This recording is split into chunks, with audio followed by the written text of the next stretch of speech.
Olá pessoal, então vamos lá, só para a gente esclarecer um pouco mais aí o que é o blockchain. Vamos entender qual que é a diferença em termos gerais aí do blockchain, dessa nova tecnologia versus a tecnologia tradicional que a gente vem usando, né, até hoje, que são os bancos de dados, né? Então, aqui a gente tem uma tabela bem prática, né, bem direta, comparando as duas tecnologias. Então, o primeiro ponto é a questão da centralização.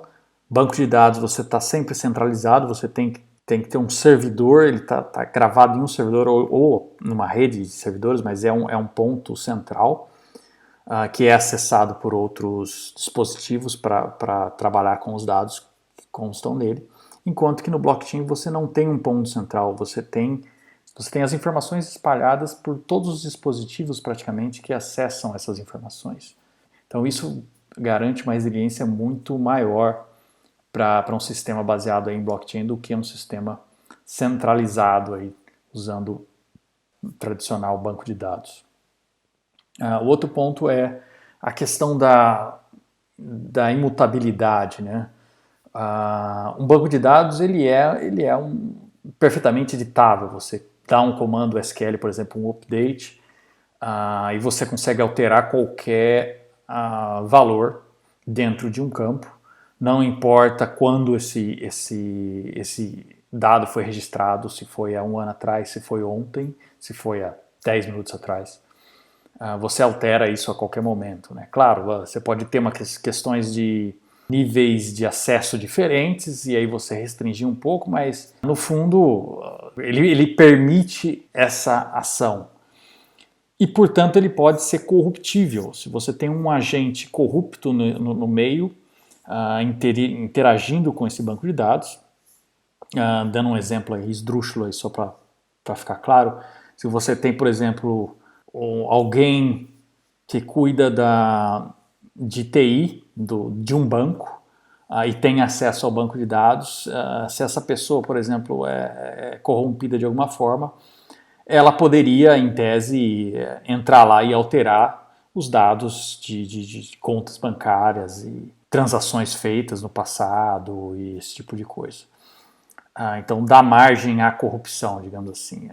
O blockchain ele é imutável, ele tem, como a gente viu, aquela característica da imutabilidade. Justamente por isso ele se torna incorruptível.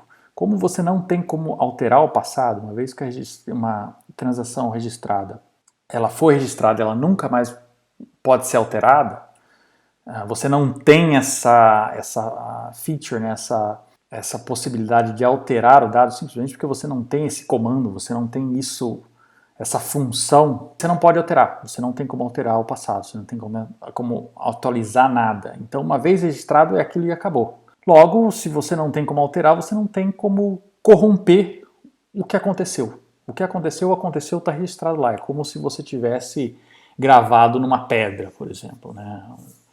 Melhor até, né? Porque a pedra, de repente, você até consegue alterar alguma coisa de alguma forma. Mas, enfim, é essa a ideia. Falta de transparência. Né? No caso do banco de dados, você tem uma instituição ou alguma coisa que gerencia esse banco de dados. Então, você tem uma organização, uma instituição, uma coisa que é responsável por isso. Logo, você não consegue ter acesso, você só tem acesso às informações que essa instituição deseja que você tenha acesso. Eles só liberam as informações que eles querem. Então, se eles só querem que você acesse XYZ, é só isso que você vai ver. Não importa se eles têm ABCD lá, se eles não querem que você acesse isso, você nunca vai saber nem que eles têm essa informação lá. No caso do blockchain, ele tem uma transparência garantida, porque você consegue acessar o blockchain, qualquer um consegue acessar o blockchain e ver as transações que estão lá. Pode ser um pouco difícil de interpretar essas transações, mas elas estão lá e você consegue ver. Por exemplo, no caso do Bitcoin, você consegue acessar o blockchain do Bitcoin e ver que o endereço XYZ enviou X Bitcoins para o endereço ABCD e por aí vai. A gente vai ver depois na prática isso, vocês vão entender isso com mais clareza. Por fim não, aí depois a gente tem a necessidade de confiança, né? Então, como eu comentei um pouco no item anterior, você precisa, no banco de dados tradicional, você tem uma pessoa, você tem uma pessoa, não, uma instituição, né? Uma organização responsável por manter esse banco de dados. Então você tem que confiar que essa instituição está fazendo a coisa certa, está lidando com esses dados da forma certa, está registrando ele, não está corrompendo ele. Então você precisa ter essa confiança. Você tem que confiar, por exemplo, que o banco vai registrar suas transações da forma correta, vai manter o seu saldo da forma correta, vai computar os investimentos, o retorno dos investimentos que você tem, ou da poupança, ou seja o que for, da forma correta.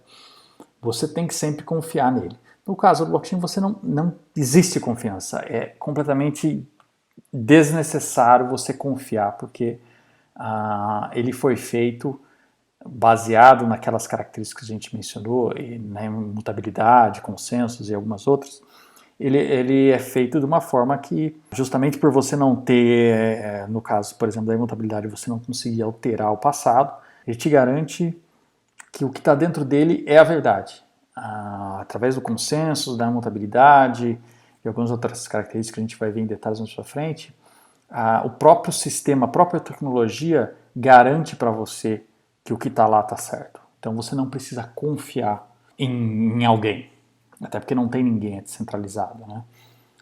Por fim, respostas rápidas. Um banco de dados geralmente é rápido, bem rápido.